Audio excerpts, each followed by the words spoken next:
You ask Tiger to solve. This deals with linear equations with one unknown. The final result is y equals 7/5. Let's solve it step by step. Simplify the expression. Expand the parentheses. Multiply the coefficients. Simplify the arithmetic. Group all constants on the right side of the equation. Subtract 9 from both sides. Simplify the arithmetic.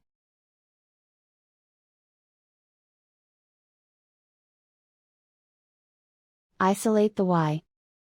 Divide both sides by 15. Simplify the fraction. Find the greatest common factor of the numerator and denominator. Factor out and cancel the greatest common factor. And so the final result is y equals 7/5.